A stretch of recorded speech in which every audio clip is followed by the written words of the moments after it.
What is the difference between finite and infinite games in life? And why is this realization important? Well, let's talk about it. Finite games in life are those with clear ends, a number, a target. Once you reach it, the game is over. And very often you play those games once per life. For those games, it's okay to put your best effort, to try your best to win. Running a marathon is a finite game. You run as fast as possible. Nothing else matters. It's you versus the others trying to reach that final target. Clear rules, clear win, and then it's all over. Earning your college degree is a finite game. Passing your driver's license is a finite game. Infinite games are those that last. Infinite games are basically everything that you're in it for life. It's the opposite of running a marathon. It's about the journey. It has its ups and downs, but the events count, the memories, the experience, and the principal question that you have that game in your life. It's what is important for you. And that's actually what is the most important thing about every infinite game that you ever play. That you care, that you have the chance, the opportunity to play this game at all, even in the first place. And it's never about the winning. It's about the fact that it's present in your life. Taking care of your physical and mental health is infinite game, which is why you shouldn't care about the scale, because you are not gonna eat healthy only until you reach a certain number. You should try and eat healthy during your entire life so that you have that body for as long as possible to carry around your head. Your close relationships are infinite game. You're not caring about your partner or your best friend until the end of the calendar year. You care for them for as long as you can. And why is this topic or the awareness between finite and infinite games even important? Why am I making a video about this? Well, I think there are three good reasons for that. Number one is once you realize what your infinite games are, you stop looking at those things as a lose-win situation, life or death situation, because they're not about that. And because of this, you may actually stop trying to win all the time, because you can just enjoy the presence and the existence. Yeah, I'm talking about those relationships. I'm talking about your diet. I'm talking about your sleeping routine. I'm talking about your physical health.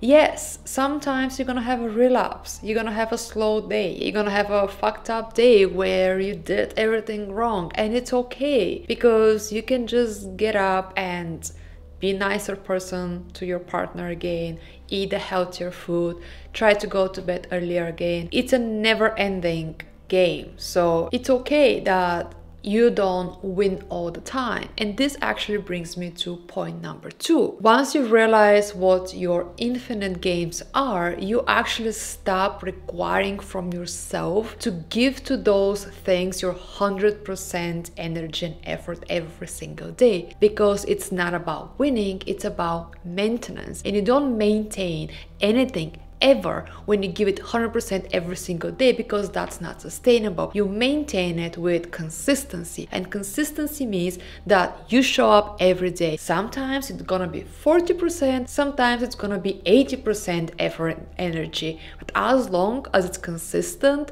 it counts. So in that sense, if you go to the gym for only 20 minutes versus an hour, it's okay. You don't have to bitch at yourself about it or give up on the entire thing. This game is infinite. So you just take your smaller win, you count it as showing up, and you move on.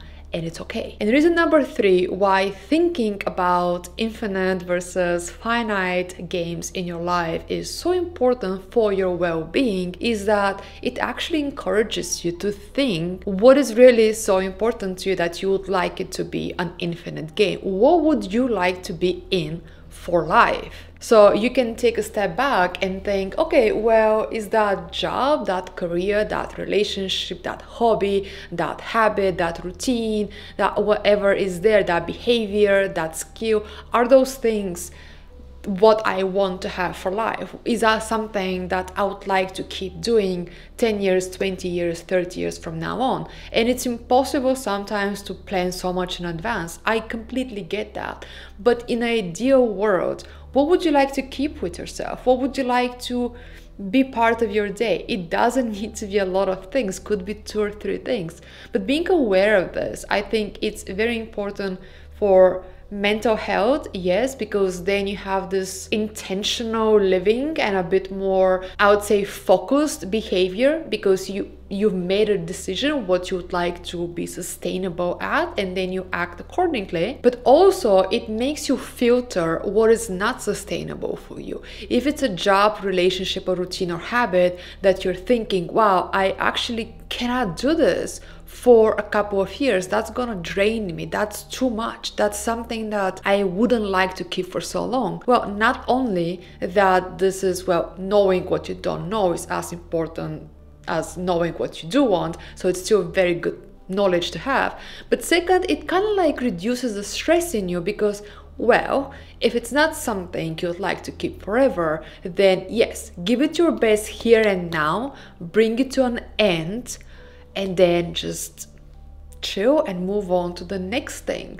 Don't try to keep it there forever, because you are now aware that it's temporary. The reason why I wanted to film this video is because I think we live on autopilot way too frequently and for way too long. And the lack of awareness of what truly matters to us, plus the lack of skill how to rest and balance things in our lives, are the main reasons why we feel so unsatisfied and we struggle with our well-being so much. So sit down for a second, take a paper and a pen and just draw 2 columns and write on one side infinite games that you'd like to keep forever, or at least for a long term, and finite games, things that have a clear end. And once you visualize this and have the awareness in yourself, what is there, for what purpose, and for what period of time, it should really help you prioritize your time and effort for those 2 categories respectively. And yeah, try to truly enjoy your life journey, because when you don't, then it all feels way too long and draining. Don't do this to yourself. Thank you for watching, and I'll see you in the next video. Bye.